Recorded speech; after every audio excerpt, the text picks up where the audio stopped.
Assalamualaikum warahmatullahi wabarakatuh. Perkenalkan, nama saya Mega Puspita Deliasari dari kelas F1 Manajemen dengan NPM 101204778. Di sini saya akan menjelaskan tentang rangkuman materi komunikasi bisnis. Pengertian komunikasi bisnis. Komunikasi bisnis antar pribadi merupakan bentuk komunikasi yang dilakukan oleh dua orang atau lebih dengan menggunakan bahasa yang mudah dipahami kedua belah pihak dan cenderung fleksibel atau luas dan informal. Bentuk dasar komunikasi bisnis dibagi menjadi dua, yaitu komunikasi verbal dan komunikasi nonverbal. Komunikasi verbal merupakan salah satu bentuk komunikasi yang lazim digunakan dalam dunia bisnis untuk menyampaikan pesan pada pihak lain, baik secara tertulis maupun lisan. Sedangkan komunikasi nonverbal merupakan bentuk komunikasi yang dengan menggunakan gerakan-gerakan tubuh atau body language sebagai alat komunikasi. Proses komunikasi menurut Bob dan Thiel dalam buku Business Communication Today yaitu pengirim mempunyai suatu ide atau gagasan, pengirim mengubah ide menjadi suatu pesan, pengirim menyampaikan pesan, dan penerima menerima pesan. Bagaimana memperbaiki komunikasi? Dalam melakukan komunikasi, terkadang komunikasi tersebut tidak efektif, tidak mencapai sasaran dengan baik. Ada beberapa hal yang diperlukan yaitu persepsi, ketepatan, kredibilitas, pengendalian, dan keharmonisan. Perencanaan pesan bisnis. Perencanaan pesan bisnis adalah proses komposisi penyusunan pesan bisnis. Pemahaman proses komposisi dibagi menjadi 3 diantaranya: perencanaan, komposisi, dan revisi. Perencanaan ada 4 poin, yaitu maksud atau tujuan komunikasi, audiens yang akan menerima pesan, ide pokok pesan-pesan yang akan digunakan, saluran atau media yang akan digunakan. Komposisi yaitu mengorganisasikan ide-ide dan dituangkan dalam bentuk draft yang berkaitan dengan komitmen. Dan revisi, proses perbaikan terhadap maksud dan isi pesan dari sisi substan pesan yang ingin disampaikan. Tujuan komunikasi bisnis. Yang pertama ada informing. Tujuan komunikasi bisnis yang pertama adalah memberikan informasi seputar dunia usaha dagang kepada pihak lain. Misalkan, seorang pimpinan perusahaan memerlukan beberapa staf administrasi baru di kantor cabang. Persuading. Tujuan komunikasi bisnis lainnya ialah melakukan persuasi atau bujukan kepada pihak lain sehingga maksud serta tujuan yang disampaikan mampu dipahami secara baik dan benar. Yang terakhir, collaborating. Melakukan kolaborasi atau kerjasama dengan pihak lain merupakan salah satu tujuan komunikasi bisnis yang tak kalah penting. Karakteristik media komunikasi.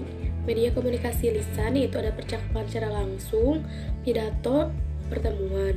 Terus ada telepon, voicemail, terus ada voice over internet protokol, serta ada audio tape dan video tape. Terus ada juga telekonferensi dan video conference. Media komunikasi tulisan terbagi menjadi 4, yaitu diantaranya surat-surat, memo, laporan proposal, serta email, surat reguler dan khusus, dan fax mail.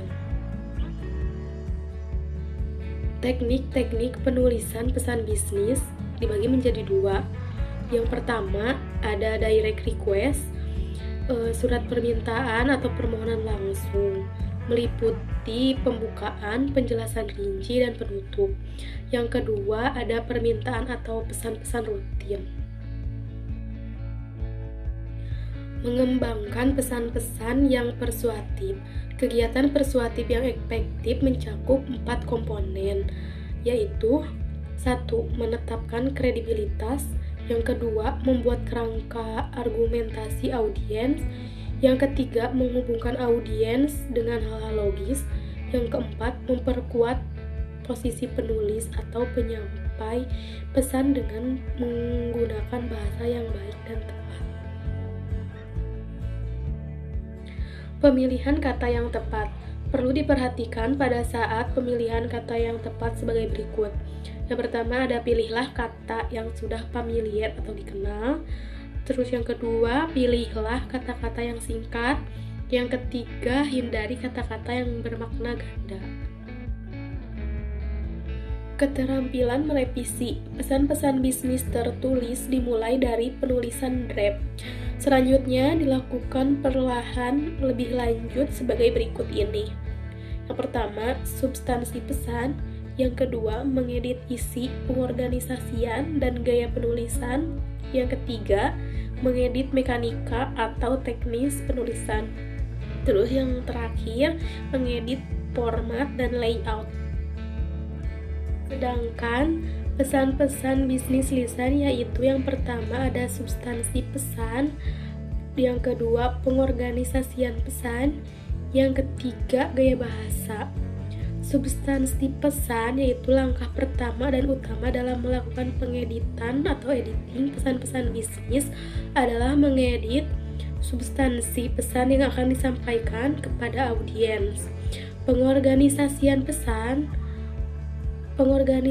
pesan-pesan bisnis yang akan disampaikan secara lisan mencakup 3 poin penting yaitu pembuka, penyampaian substansi pesan, dan penutup.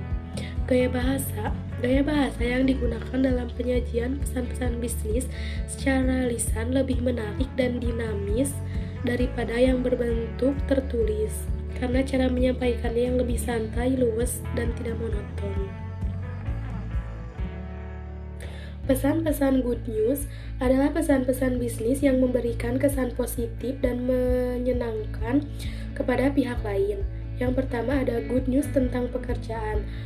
Umumnya surat yang menginformasikan kabar baik atau berita yang menyenangkan, atau good news menggunakan pendekatan langsung. Yang kedua ada good news tentang produk.